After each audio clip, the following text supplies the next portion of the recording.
Laporan praktikum jaringan tumbuhan monokotil mata kuliah Botani Umum.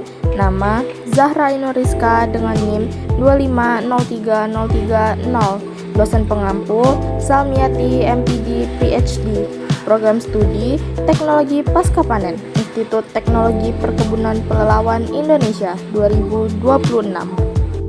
Latar belakang jaringan merupakan sekumpulan sel yang mempunyai asal fungsi serta struktur yang sama pada beberapa literatur. Juga disebutkan bahwa jaringan memiliki asal muasal yang sama. Pada tumbuhan hanya memiliki dua macam jaringan, yaitu jaringan muda atau meristem dan jaringan dewasa. Jaringan meristem bersifat membelah diri sehingga memiliki fungsi menambah panjangnya akar dan batang karena selalu berada di bagian ujung. Pertumbuhan yang diawali dengan jaringan yang letaknya di bagian ujung dikenal dengan jaringan primer. Sedangkan jaringan dewasa adalah jaringan yang tersusun dari kegiatan sel-sel meristem.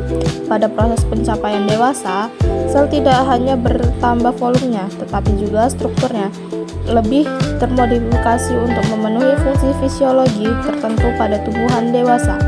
Modifikasi ini dinamakan diferensiasi yang merupakan tahap pematangan. Tujuan pelaksanaan praktikum, mahasiswa diharapkan mampu 1. Menjelaskan perbedaan jaringan muda atau meristem dan jaringan dewasa. 2. Menjelaskan macam-macam jaringan meristem. 3. Menjelaskan macam-macam jaringan dewasa. 4. Menjelaskan perbedaan struktur jaringan meristem dan jaringan dewasa. 5. Menjelaskan lokasi tempat terdapatnya jaringan-jaringan tersebut pada tumbuhan. Metode praktikum. Alat yang digunakan pada praktikum kali ini adalah kertas label, silet, tisu, mikroskop cahaya, gelas beker dan pipet tetes, preparat dan cover glass. Sedangkan bahan praktikum kali ini adalah akar, batang, dan daun tanaman jagung dan juga akar, batang, dan daun tanaman Troedisvaler.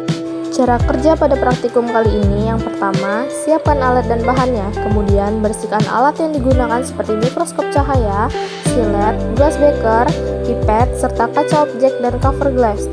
Kedua, ambil sampel yang akan digunakan, mulai akar, batang, daun, dan diiris setipis mungkin dengan metode melintang dan menggunakan silet yang steril dan tajam. Ketiga, letakkan sampel di atas kaca objek, lalu berikan sedikit air dengan pipet tetes dan tutup dengan cover glass. Lalu beri label pada setiap sampel yang akan diamati. 4. Ambil sampel yang akan digunakan mulai akar, batang, dan daun, diiris setipis mungkin dengan metode membujur dan menggunakan silet yang steril dan tajam. Kelima, letakkan di mikroskop cahaya. Atur kecerahan cahayanya, lalu amati sampel melalui lensa objek. Setelah itu, foto sampel melalui lensa objek. Keenam, lakukan hal yang sama pada sampel berikutnya.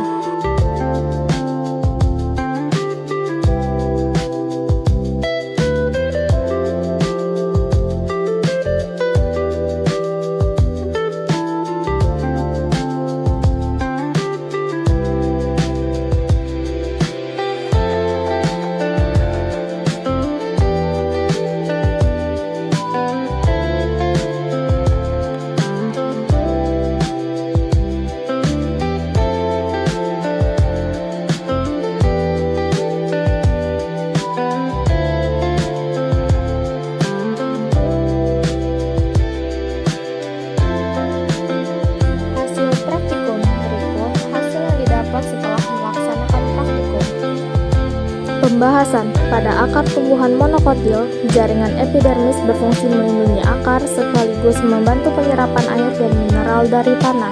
Di bawah epidermis terdapat korteks yang tersusun atas jaringan parenkim sebagai tempat penyimpanan cadangan makanan. Bagian dalam akar terdiri atas endodermis, pariskel, serta jaringan pengangkut xilem dan floem yang tersusun melingkar mengelilingi empulur. Berbeda dengan dikotil, akar monokotil memiliki empulur yang jelas di bagian tengah dan tidak memiliki kambium sehingga akar tidak mengalami pembesaran sekunder. Menurut Ermayanti dan Fitria, struktur anatomi akar monokotil menunjukkan susunan jaringan yang lebih sederhana dibanding dikotil karena tidak adanya aktivitas kambium. Pada batang monokotil, epidermis berada pada lapisan paling luar dan dilapisi kutikula untuk mengurangi penguapan. Di bawah epidermis terdapat jaringan dasar berupa parenkim yang tidak dibedakan secara jelas antara korteks dan empulur. Berkas pengangkut xilem dan floem tersebar di seluruh jaringan dasar batang sehingga disebut tipe kolateral tertutup karena tidak memiliki kambium. Akibatnya, batang tumbuhan monokotil tidak mengalami pertumbuhan membesar seperti pada tumbuhan dikotil. Menurut Kencana dan Mariani 2022, susunan berkas pengangkut yang tersebar pada monokotil membantu distribusi air dan hasil fotosintesis secara merata ke seluruh bagian batang. Daun tumbuhan monokotil umumnya memiliki bentuk memanjang dengan tulang daun sejajar. Struktur anatomi daun terdiri atas epidermis atas dan bawah, jaringan mesofil, serta berkas pengangkut. Mesofil pada daun monokotil biasanya tidak dibedakan menjadi jaringan palisad dan spons. Pada epidermis terdapat stomata yang berfungsi dalam proses pertukaran gas dan transpirasi. Menurut Simanjuntak et al. 2021, variasi struktur epidermis dan stomata pada tumbuhan monokotil dipengaruhi oleh faktor lingkungan dan jenis tumbuhan. Kesimpulan pada praktikum kali ini adalah jaringan pengangkut pada tumbuhan monokotil terdiri atas xilem yang berfungsi mengangkut air dan mineral dari akar menuju daun, serta floem yang berfungsi mengedarkan hasil fotosintesis ke seluruh bagian tumbuhan. Selain itu, tumbuhan monokotil juga memiliki jaringan penguat seperti sklerenkim yang membantu menopang tubuh tumbuhan agar tetap tegak. Struktur jaringan tumbuhan monokotil yang sederhana tapi efisien memungkinkan tumbuhan mampu tumbuh dan beradaptasi dengan baik di berbagai kondisi lingkungan. Daftar pustaka.